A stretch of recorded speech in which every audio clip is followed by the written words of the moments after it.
Hey everyone, Jennifer Phillips back with you from Expressive Arts for our first episode of Creative Wellbeing.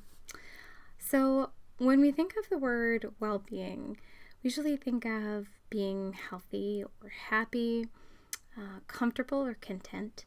And I'd like to say before we get too far started in this series that these resources for well-being are going to be just that. They're going to be the little tips and tricks that help keep us grounded, that allow for self-expression, that calm us, that bring us joy, and that just support us in our life. What this is not meant to be by any means is a substitution for traditional talk therapy.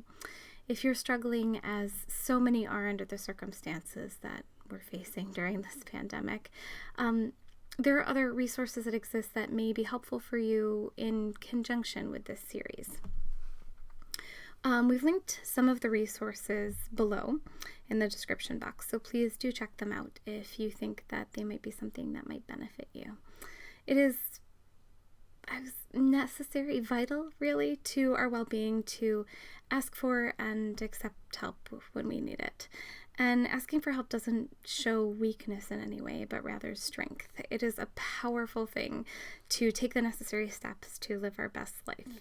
And it just supports us in every way when we know our limits and honor those limits and care for ourselves just as we would care for others.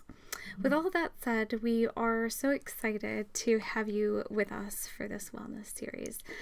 Just as we're all unique people, we likely have our own unique things that we do in our own lives that contribute to our own well-being, whether it's playing music or creating something that's meaningful to us.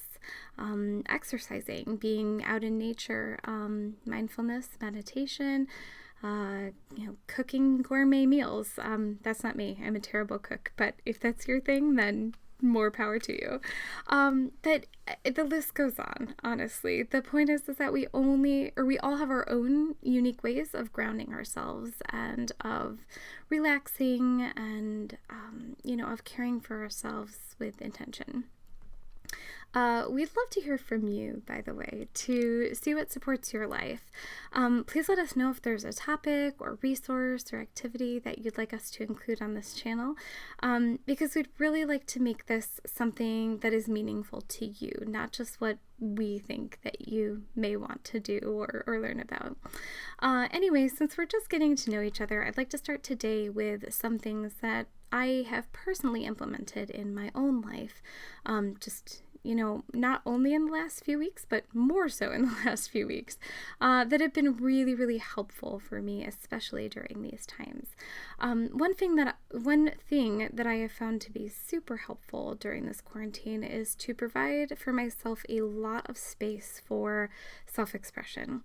I've certainly had my own ups and downs going through all this, as I'm sure many of us have, and I found that finding new outlets for creativity and self-expression and rekindling old ones has been really, really helpful.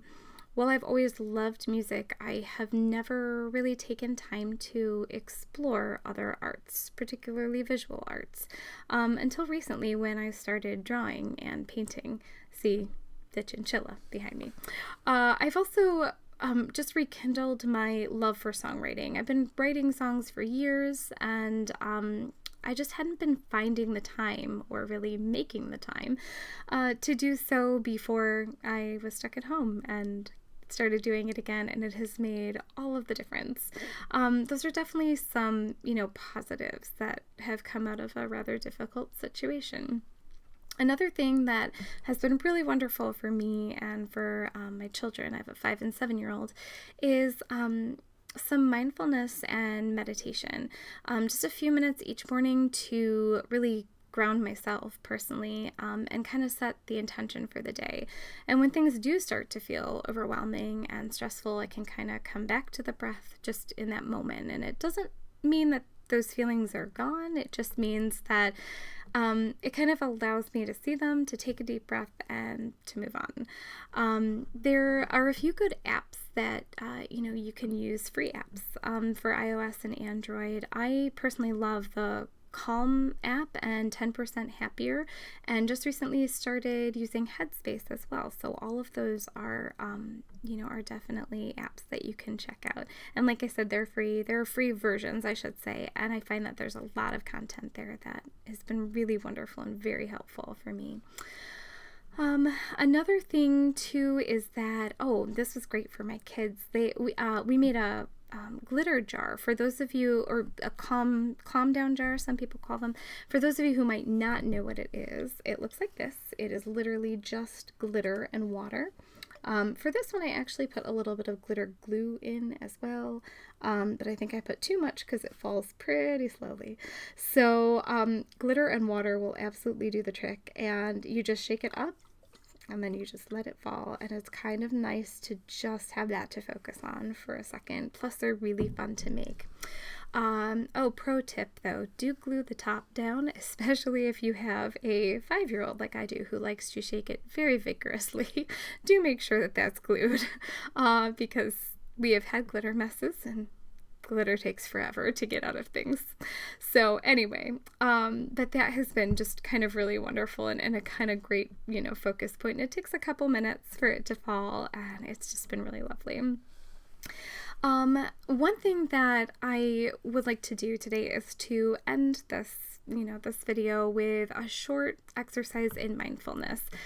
This was actually taught to me by my 7-year-old who learned it in her kindergarten class last year as part of their mindfulness and meditation series.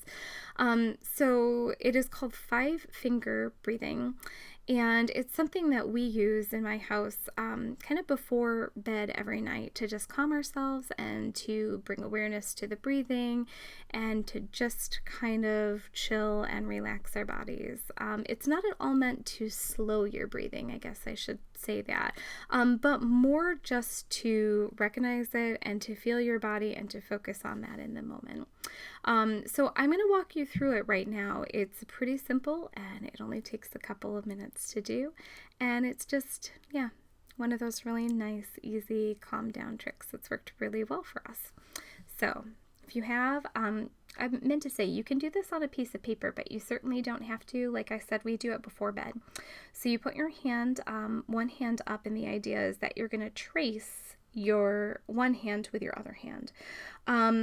So another thing to do too, if you are unilateral, have use of one hand, is to wiggle each one of your fingers. That is another great thing, just because you're focusing on keeping going, and keeping kind of that breath as you go across. But what we are going to do for this is to trace our hand up, and the idea being that as you're going up your finger, you're breathing in, and down and you're breathing out. Same deal, up the other one, up your pointer, and then down, and you're going inhaling and exhaling through the whole thing. So I'm going to hold my hand up and let's do it together. So we're going to inhale on the way up and exhale.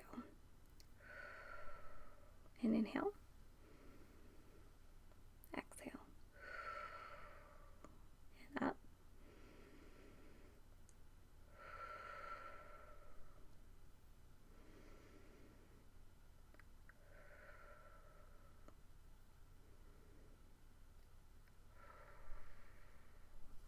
And that's it.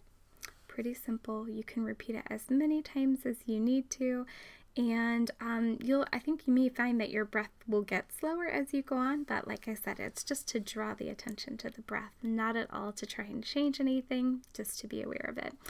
I hope you find some of these ideas helpful, and I'm eager to hear about what works for you and supports you in your life. We look forward to being back here with you soon, and until then, be well.